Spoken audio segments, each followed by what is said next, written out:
What's up, YouTube? This is L. I'm going to be doing a Domination match in the map Raid. I'm going to be using Scorpion Evo with Grip and Fastback. I'm going to be running the Killstreaks UAV, Orbital VSAT, and Lodestar. Let's get into it.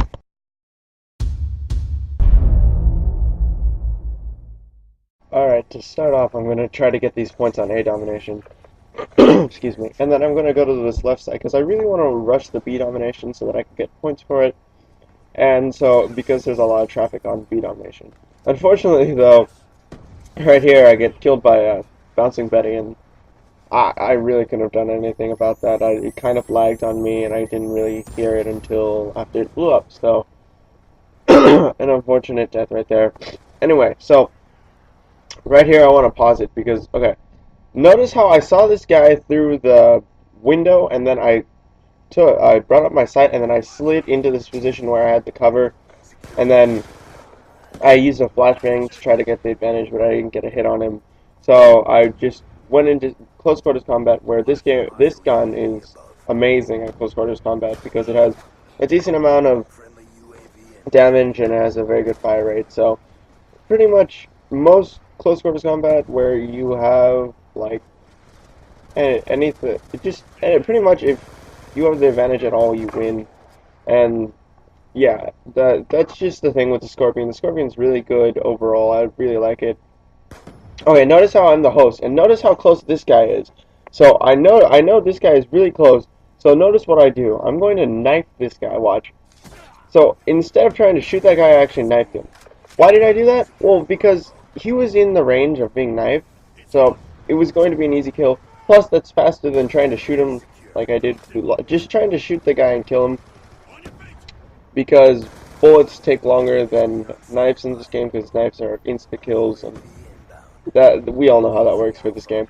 But yeah, so that was actually a really smart play, because what I found is migrating host in the middle of a gunfight really messes stuff up. And right here I'm trying to check the spawn point behind me because I see that there's no enemies behind me and there's no friendlies behind me, so I'm trying to check and make sure that I'm not going to die for no reason. Or I'm not going to die because because of some guy spawning behind me. And right here I think we get a triple cap, and this is really nice, but I really shouldn't have done that. I get really lucky right here that that guy actually didn't pick me up.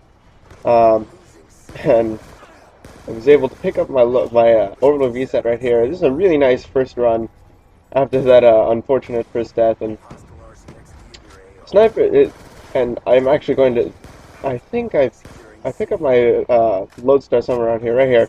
And you're gonna notice I'm gonna stop right here to go into it, but then I realized that because I have the VSAT up, I might as well use the VSAT instead of calling in my lodestar, and use the VSAT to the fullest length, because gun kills are more than killstreak kills, and excuse me. Overall, you want to try to use the VSAT and the UAV to its fullest extent before calling in the other killstreaks, because you know you earn that killstreak, so you deserve to at least use it all the way through. And that was a nice pickup right there. I think I'm gonna unfortunately die right here because my VSAT just went down and I didn't know what to do. I didn't know there were people spawning behind me. I probably should have, but because I wasn't paying attention to the radar, and I was really happy that I'd gotten that kill streak. I was almost to my second VSAT within that single kill streak, but unfortunately I was unable to continue that kill streak, and I died. And this is a really nice lodestar right here. I actually get to use it all the way. I don't get shot down, but unfortunately the second one later in this kill streak, or in this gameplay, sorry, spoiler. But yeah, unfortunately I don't get to use the second one to the full extent, but I'll talk about this right here. So right now, actually, our team's pretty well spread.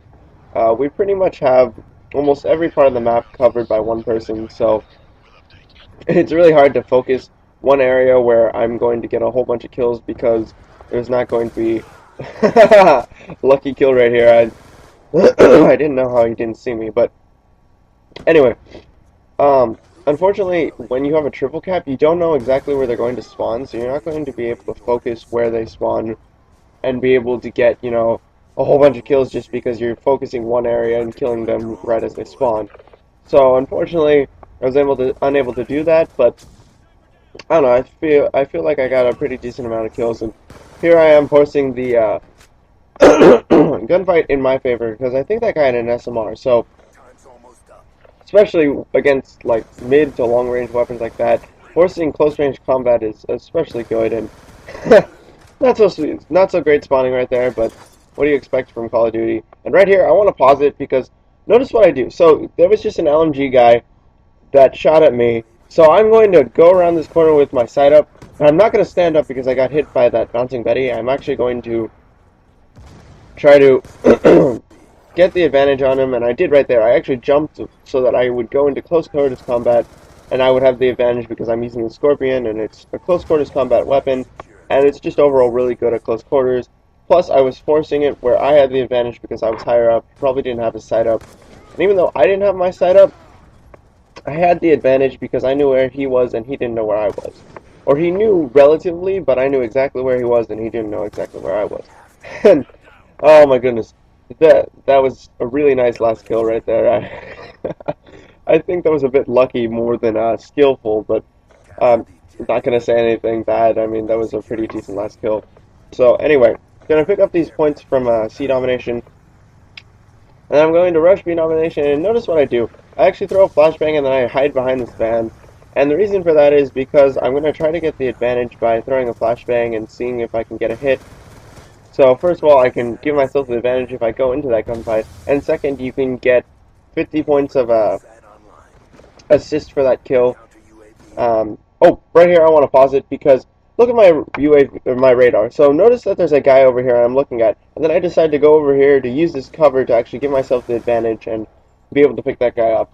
So if you're gonna take anything away from this video or just any of my videos overall, especially this one, is go into gunfights with the advantage and know what the strengths and weaknesses of your gun is so that you can set up gunfights to your advantage, and you can also, use cover, flashbangs, tactical and lethal grenades. I know flashbangs are included in that, but yeah, tactical and lethal grenades, and just everything overall to your advantage so that you can win gunfights and go on longer kill streaks. And that's just overall really just a big part of playing Call of Duty is playing smart. And unfortunately, I thought that wheelbarrow and sandbag weren't there, but unfortunately, I got caught there and got caught by a sniper. So right here, I have a lodestar, but because I had my UAV, like I said before, I'm going to use my UAV to the fullest extent, and really lucky right here, really really lucky because there's this could have potentially been a 5-on-1, but I was able to save myself long enough to get it to where almost every gunfight I went into was like a 1-on-1, and that's something you really want to do when playing Call of Duty. Is always try to give yourself 1-on-1 gunfights because you never want to go into multiple enemies because that's just giving them a huge, huge, huge advantage. Yeah, just because when there's more than one person you need to go up against, that's just a really big disadvantage. Right there, that was unfortunate because I thought I had C4, but I guess I didn't, so that was a really unfortunate death, but whatever, because I get to pick up the revenge kill. And right here I want to pause it because first of all, this is bad aim. But the good thing I did was I went around this corner with my sight up. The second bad thing I did was I went into that gunfight with like no health, and I expected to win that gunfight. So, I feel like once you start doing well, you get a little bit cocky, or at least I do, because I'm just me, and I'm really competitive, and I think I'm the best in the world, or whatever. But anyway, yeah, that was an unfortunate death. I really didn't think sentry guns should shoot through walls because they really shouldn't know where you're going. They're kind of computerized and they lock onto a target. But whatever, you know what? I'm not gonna complain. That I get my lodestar up here, and it's all good. I get to pick up a few kills, but unfortunately, I don't get to use it to the fullest extent because I get shot down, and I don't know. I this was just not the greatest lodestar in the world, but oh well, whatever. Anyway, I get to pick up this kill. That was really lucky, but the reason I jumped right there actually is because I wanted to give myself the advantage, like I said before, and jumping is actually an especially good thing to is an especially good advantage to give. And right there, I don't know what happened right there. I thought I knifed him, but I guess I didn't. But Anyway, going back to my why I jumped. The reason I jumped was because I wanted to give myself the advantage. And one of the ways to give yourself the advantage is to do that, is to jump or like crouch right there. That was a really unfortunate death. I didn't expect him to be camping right there, but anyway, yeah. The reason I jumped was because I wanted to give myself advantage, and crouching and jumping are one of the things I do to give myself the advantage because, you know, when you crouch or jump, you're not at the expected area that people expect you to be when they're shooting a gun. They don't, you know, you're not at eye level. But, yeah, that's just one of the ways to give yourself the advantage. This gameplay's wrapping up. I hope you guys enjoyed it. Final score was 43-9. Please give it a like, rating, subscribe, and share. Have a nice day, and God bless.